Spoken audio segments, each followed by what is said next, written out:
Welcome to the deep dive.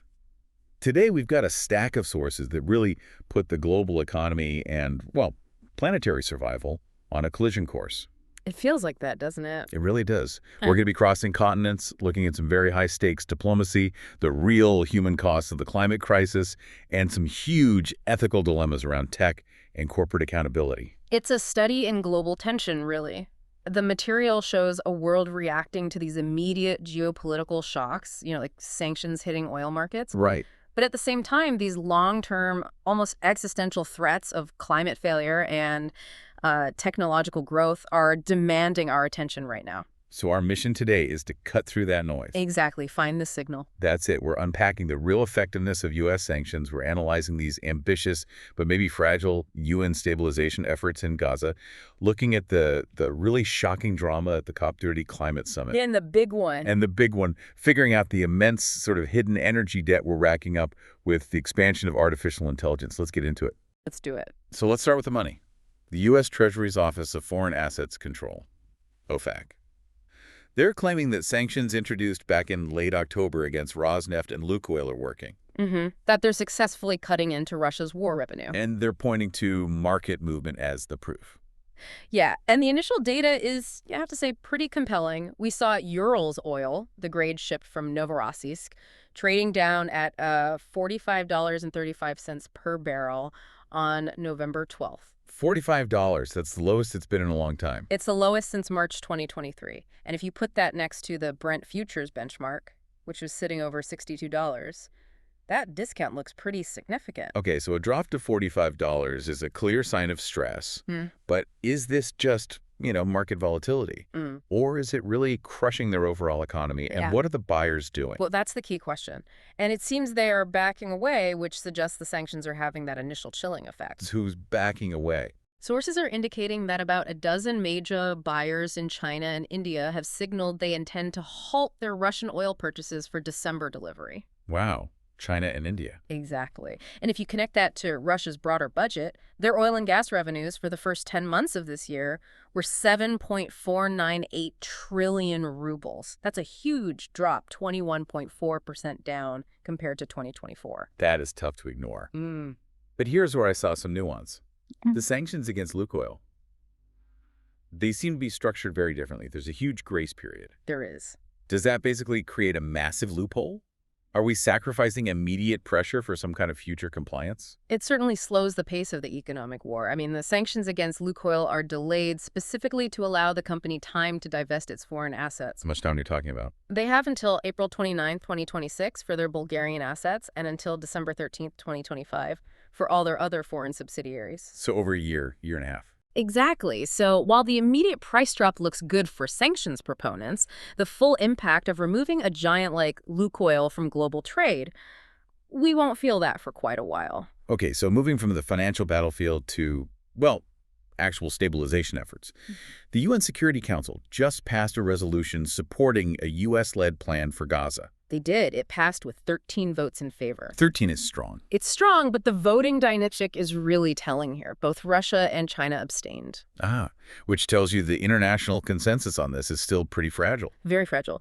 The core of this plan is to set up what they're calling International Stabilization Forces, or ISF, which would take over security functions. And what does this U.S.-backed plan actually ask these forces to do? What's the full scope? The scope is it's incredibly ambitious. It addresses the entire spectrum of issues. So not just security. Oh, no.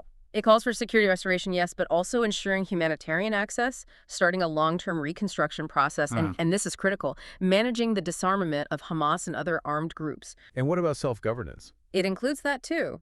Training and deploying a reformed Palestinian police force, which is seen as necessary for any kind of long-term stability. And what's the timeline for the Israeli presence in Gaza under this plan? It's conditional. The document says Israel will withdraw its forces after the ISF establishes what it calls sustainable security control and operational management. I see. So the whole thing is tied to deep governance reforms within the Palestinian territories themselves. Exactly. It's a path toward self-governance, but a very conditional one. And that's the complex multilateral front. Yeah. But we have to contrast that with the rising bilateral tensions between the U.S. and Venezuela. Yes. A very direct and very volatile confrontation playing out between Trump and Maduro. The rhetoric is definitely escalating. It is. Trump said he'd be willing to talk to Maduro, but then in the same breath, he explicitly refused to rule out deploying U.S. military troops to Venezuela. He also brought up that very charged claim about prisons. He did. He claimed Venezuela has dumped hundreds of thousands of people into our country from prisons. And how is Maduro responding to that kind of language? Well, Maduro says he's ready to talk face-to-face, but at the same time, he's alleging that the current U.S. military buildup in the Caribbean is actually intended to drive him from power. The U.S. says that's about fighting drug traffickers. That's the stated pretext, yes. But here's a detail from the sources that, really shouldn't be missed. U.S. strikes on alleged drug boats have resulted in at least 83 deaths since September. 83. 83 deaths, according to an AFP tally. And the U.S. has not provided supporting evidence for those specific strikes. Well, if you're not providing evidence for military actions that result in that many casualties, it throws some serious doubt on the whole pretext, doesn't it? It certainly complicates the narrative. Okay, let's pivot now to the climate crisis. Specifically, the COP30 talks in Belém, Brazil, where the human cost of environmental defense is just. It's playing out in a devastating way. It's deeply disturbing. I mean, over 200 groups accused the UN climate chief of encouraging a state crackdown on indigenous people at the summit. It's a horrific contradiction, isn't it? The open letter claims the massive escalation of security forces basically militarized the venue. Creating a chilling effect. Exactly, a chilling effect and a feeling of unsafety for the very people whose lands are on the front line of the climate disaster. And this violence isn't just a hypothetical fear. Not at all. While security was being ramped up at the summit, a Guarani Kiowa leader, Vicente Fernandez Villalva, was tragically shot and killed in southern Brazil over land disputes. And that fits a terrible global pattern. It does. Latin America accounts for a shocking 82% of all environmental defenders killed in 2024. The advocates at COP30 are basically asking why the state violence they face every day is being replicated at the climate summit itself. Meanwhile, the physical reality just keeps hitting harder and harder. Hurricane Melissa, a Category 5 storm, was cited by Jamaica's minister as the new phase of climate change. And it devastated parts of Cuba and Jamaica. This devastation links directly to this growing conversation around climate justice and reparations. Right. There's a key ruling from the International Court of Justice back in July. That's right. The ICJ concluded that states have a legal obligation to prevent climate harm. And that decision suggests that countries harmed may be entitled to reparations, financial compensation, maybe even formal apologies. And Jamaican experts are making that link explicit, tying current climate vulnerability directly to historical injustices. They are. They're arguing you cannot separate climate justice from reparatory justice. Experts point out that it's African descendants who are disproportionately impacted by climate effects. Because of colonialism and enslavement. Precisely. The wealth and industrialization of the global north were built on the very systems that created these deep environmental vulnerabilities in places like Jamaica today. So, shifting to mitigation. The immediate emergency brake is still methane reduction, but the sources show that, the methane sprint is failing. It really is. Methane is so much more potent than CO2 in the short term, which is why cutting it is often called the sprint. Right.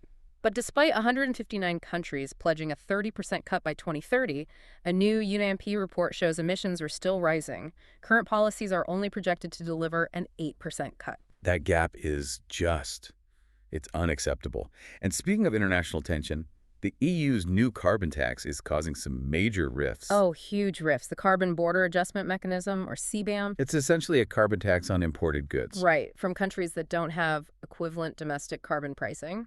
And China, India, and Saudi Arabia are strongly opposed. They're calling it a protectionist, unilateral trade measure. Unfairly disadvantaging developing nations. That's their argument. Right. And then you contrast that global battle with a country like Denmark, which has this incredibly ambitious target to cut CO2 by 82% by 2035. The juxtaposition just shows the enormous divide we're facing. Now let's talk about corporate accountability. We have a truly disturbing report from the Public Eye investigation about Nestlé's baby food in Africa. Yes, they're accused of operating under double standards that could have massive long-term public health consequences. It's a major ethical flashpoint. It really is. The investigation found Nestlé adds sugar to over 90% of its Cerelac baby cereals sold across Africa, while the equivalent products sold in, say, wealthier European nations have no added sugar at all. And we're talking about 6 grams of added sugar per serving. For a baby, that's 1.5 teaspoons. That feels like a clear ethical line has been crossed. The lab analysis confirmed that average. It even went up to 7.5 grams in some products in Kenya. And this practice, it directly contradicts World Health Organization guidelines. The WHO guidelines are pretty clear on this, right? Crystal clear. They explicitly recommend foods for children under 3 should contain no added sugars or sweetening agents, precisely because of the risk of creating these long-term preferences for overly sweetened foods. So campaigners are calling it a preventable public health catastrophe. And given rising childhood obesity rates, they're right. How does Nestlé possibly defend this? Nestle denies it's a double standard and calls the report misleading. Their defense, it hinges on necessity. Necessity. They argue the biggest health challenge in Africa isn't obesity, it's malnutrition, specifically iron deficiency. So the sugar is to make sure babies will actually eat the fortified food they need. That's their claim, that it ensures palatability. They also stress their sugar levels are well below the international standards set by the WHO and FAO Codex. And they did note they're now accelerating the rollout of no added sugar varieties after introducing some in India. Okay, let's shift gears completely. The future of technology. Google CEO Sundar Pichai's recent comments on AI. He started with a very clear safety warning. He did. He cautioned the public not to blindly trust AI. And he said Google is trying to be bold and responsible. Right, increasing investment in AI security, open sourcing detection technology for AI-generated images, things like that. He also countered the governance fears, the ones that figures like Elon Musk have raised. The single company owning AI fear. Exactly. Pichai argued no one company should own a technology as powerful as AI, and said the current ecosystem is diverse enough to prevent that. Okay, but if they're so responsible, Mm-hmm. what about the environmental cost? This is where the trade-off becomes just unavoidable. This is the critical collision point for all the sources today. Because Pichai also warned about the immense energy needs of AI. Immense is the right word. According to the International Energy Agency, AI already made up 1.5% of the world's total electricity consumption last year. 1.5%. Already. And the consequence for Google, the company making all these safety pledges, is stark. They admitted that the rate of progress toward their own net zero goal for 2030 will be impacted because of their expanding AI venture. It's hard to see Google claiming to be responsible when they immediately admit their core growth is slowing their own critical climate targets. How do we reconcile that? That tension is the core story of modern corporate sustainability. The investment is relentless because it's a global race. Alphabet just committed £5 billion to UK AI infrastructure and research. $5 billion. Over the next 2 years. The explicit goal is to cement the UK as a leading AI superpower. AI is the engine of the new economy, and right now, that engine runs on climate fuel. And speaking of ambitious, energy-intensive projects, we should briefly note NASA's moving forward. Right, with Artemis II. The next major step in deep space exploration. The first crewed mission around the moon since the Apollo era, set for early 2026. A 10-day journey for 4 astronauts. It's just a reminder that even as we grapple with these crises on Earth, that drive to expand seems to be infinite. It's true. So what does this all mean for you? Today's deep dive shows this constant struggle.